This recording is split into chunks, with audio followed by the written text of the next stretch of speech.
Good morning friends, welcome to Express Economics. Friends, आज हम अपने चैनल एक्सप्रेस इकोनॉमिक्स पर एक नई सीरीज शुरू करने जा रहे हैं। इकोनॉमिक्स का एक बहुत ही इंपॉर्टेंट एंड न्यू सब्जेक्ट जो है which is known as international economics, उसे हम आज अपने चैनल पे शुरू करने जा रहे हैं।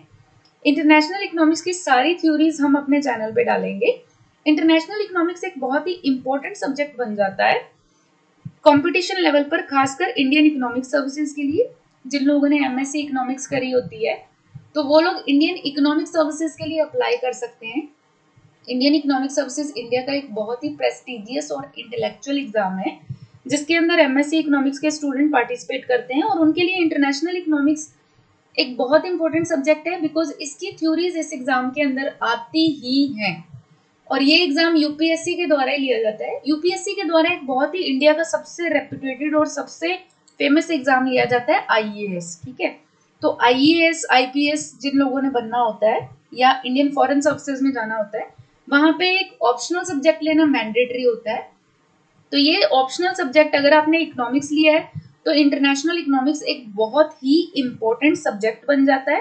ठीक है, सो इंटरनेशनल इकोनॉमिक्स आईएएस के साथ साथ यूजीसी नेट इकोनॉमिक्स के साथ जो लोग दे रहे हैं, या कॉमर्स का जिन लोगों ने मास्टर्स किया है कॉमर्स के साथ और वो यूजीसी नेट देना जा रहे हैं, तो उसके लिए भी जो है ये एक बहुत ही इंपॉर्टेंट सब्जेक्ट है इंटरनेशनल इकोनॉमिक्स। उसके अलावा इंटरनेशनल इकोनॉमिक्स जो है वो ग्रेजुएशन में ही शुरू हो जाता है। उसकी theories as a subject BA और बीएससी इकोनॉमिक्स जो लोग कर रहे हैं या बीबीए कर रहे हैं या बीकॉम कर रहे हैं, उनके लिए भी एक इम्पोर्टेंट सब्जेक्ट है।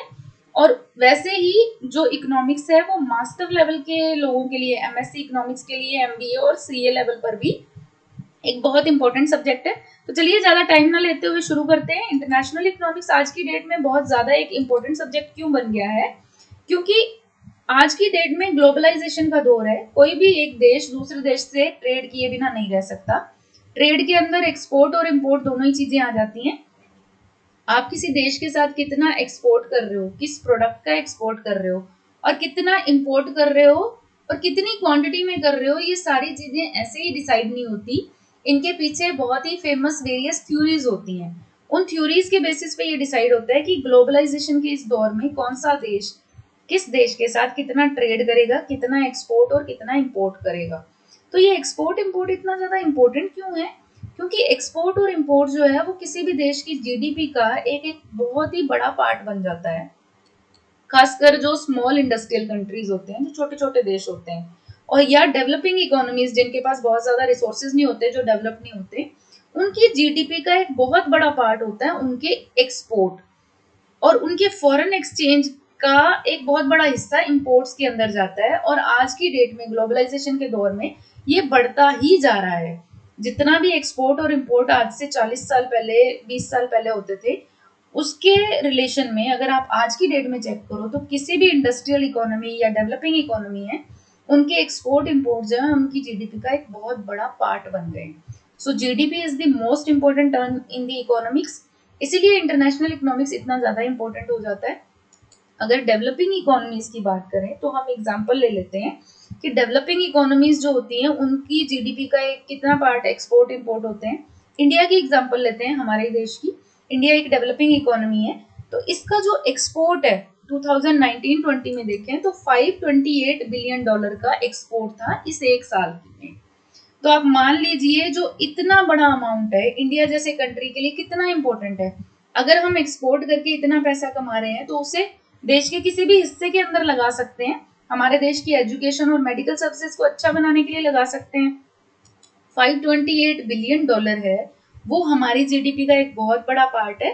That becomes at least 18.66% of our GDP, यानी कि जीडीपी का 5वां हिस्सा जो है पूरी जीडीपी का, वो केवल एक्सपोर्ट से आ रहा है। अगर ये केवल एक्सपोर्ट बंद हो जाए तो हमारी जीडीपी कोलैप्स होने पे आ जाएगी, इकोनॉमी कोलैप्स हो जाएगी, क्योंकि जीडीपी का एक बड़ा पार्ट जो है एक्सपोर्ट से आता है। तो हमारे लिए तो ये जानना और भी इम्पोर्टेंट हो जाता है कि एक्सपोर्ट और इम्पोर्ट हम किस देश के साथ करें। अगर इम्पोर्ट घटाएंगे तो हमारा फॉरेन एक्सचेंज बढ़ जाएगा। किस देश के साथ क्या एक्सपोर्ट करना है, किस क्वांटिटी में करना है, तो ये सारी चीजें समझने के लिए हमें इंटरनेशनल इकोनॉमिक्स को समझना बहुत जरूरी है। ठीक है, इसीलिए ये इतना इंपॉर्टेंट सब्जेक्ट है फॉर इंडियन इकोनॉमिक सर्विसेज, क्योंकि वो लोग इस देश की पॉलिसी बनाते हैं कि कितना एक्सपोर्ट होगा, क्या एक्सपोर्ट होगा और क्या इंपोर्ट होगा। चलिए फिर शुरू करते हैं। इंटरनेशनल इकोनॉमिक्स की जितनी भी थ्योरीज होती है ना, उनके पीछे एनालिसिस होता है, ठीक है। ट्रेड का एनालिसिस होता है। एनालिसिस में आता है जो अलग अलग चीजें इस एनालिसिस का पार्ट होती हैं। सबसे पहले प्रोडक्ट वैल्यू, कोई प्रोडक्ट जो कोई कंट्री प्रोड्यूस करता है, एक्सपोर्ट एंड इंपोर्ट करता है, तो उस प्रोडक्ट की वैल्यू क्या है, मार्केट वैल्यू क्या है, उस देश के अंदर वैल्यू क्या है, दूसरे देश के अंदर उसकी वैल्यू क्या है, और उसके अंदर कौन कौन से और कितने रिसोर्सेज लगाए गए हैं, ठीक है। तो वो जो होती है that is the product value. It's a very important term, इसको याद रखिएगा, हर थ्योरी में यूज होगी। उसके बाद कंपैरेटिव एडवांटेज जो है, कंपैरेटिव एडवांटेज का मतलब क्या होता है कि आपके देश के अंदर किसी भी प्रोडक्ट का को अगर आप प्रोड्यूस करके एक्सपोर्ट करते हो, ठीक है, और उसके जैसा ही या कोई और प्रोडक्ट है उसको प्रोड्यूस करके एक्सपोर्ट करते हो, तो उन दोनों के बीच में एक्सपोर्ट का एडवांटेज किस प्रोडक्ट को ज़्यादा होता है। यानी कि जिस प्रोडक्ट को एक्सपोर्ट करने में आपको मार्केट वैल्यू मनी ज़्यादा मिलेगी, आपको फॉरेन एक्सचेंज ज़्यादा मिलेगी, उस प्रोडक्ट को आप ज़्यादा एक्सपोर्ट करोगे। और जिस प्रोडक्ट से आपको कम पैसा मिल रहा है, कम वैल्यू मिल रही है, उसको कम एक्सपोर्ट करोगे, तो उसको बोलते हैं कंपैरेटिव एडवांटेज, कि दो चीज़ों का कंपैरिजन किया जाता है और इन दोनों में क्या सबसे इंपॉर्टेंट है। उसके बाद कंज्यूमर ग्रुप, आप ऐसे ही किसी भी देश के अंदर अपना प्रोडक्ट एक्सपोर्ट नहीं कर सकते।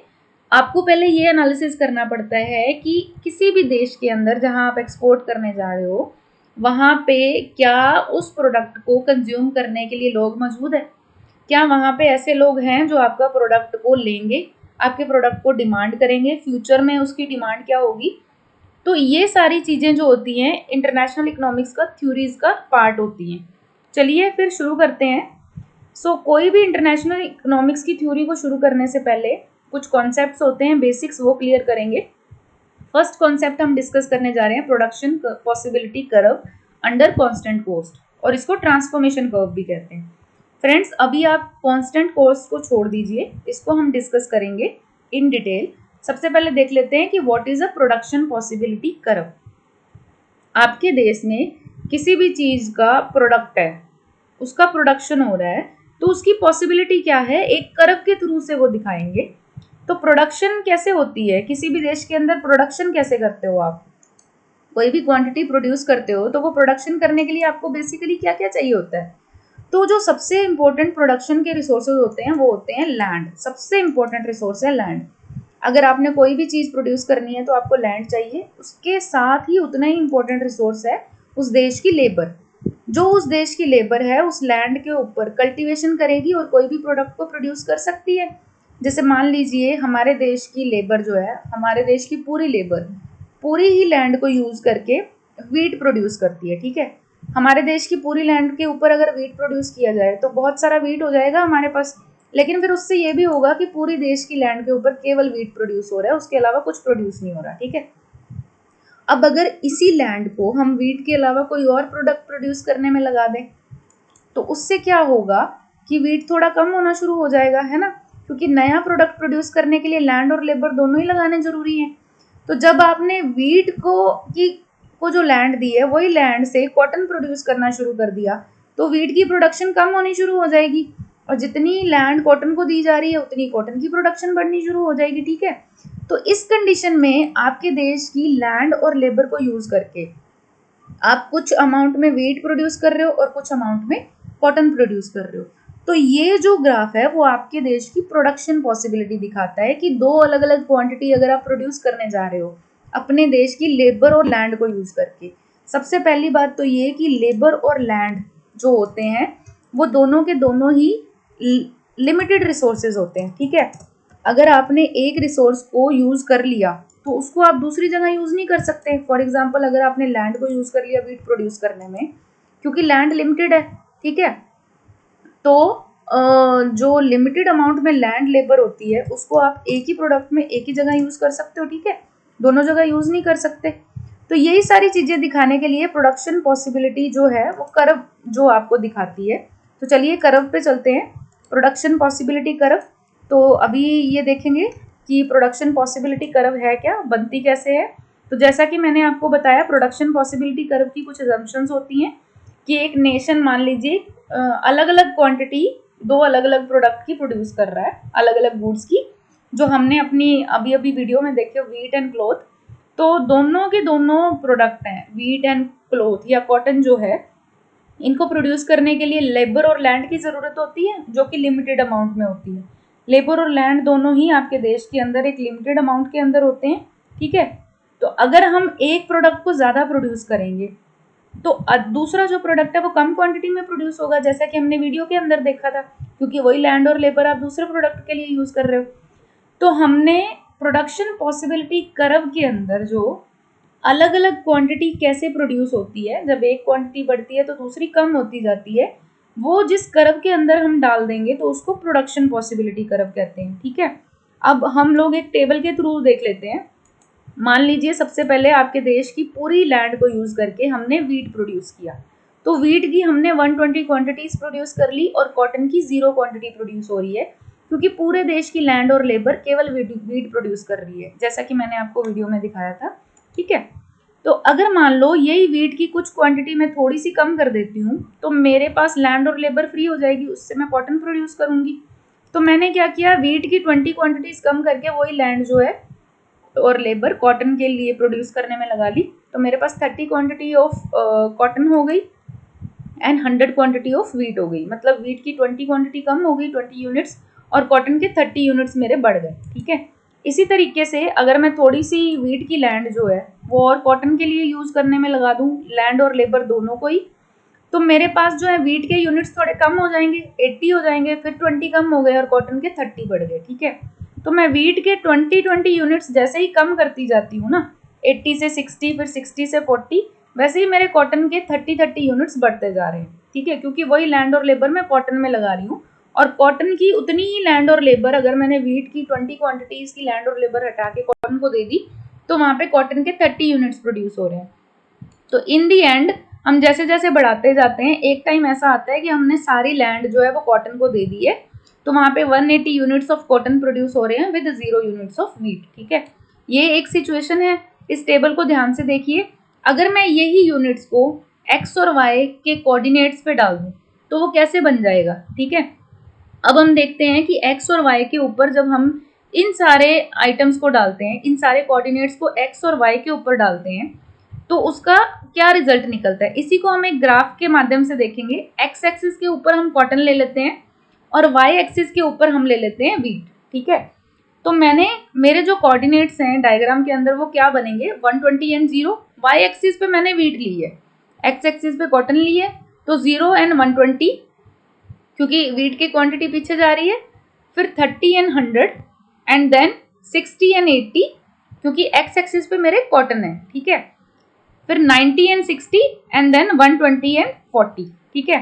तो ये मेरे कोऑर्डिनेट्स हैं, ये मैंने एक डायग्राम के अंदर देखने,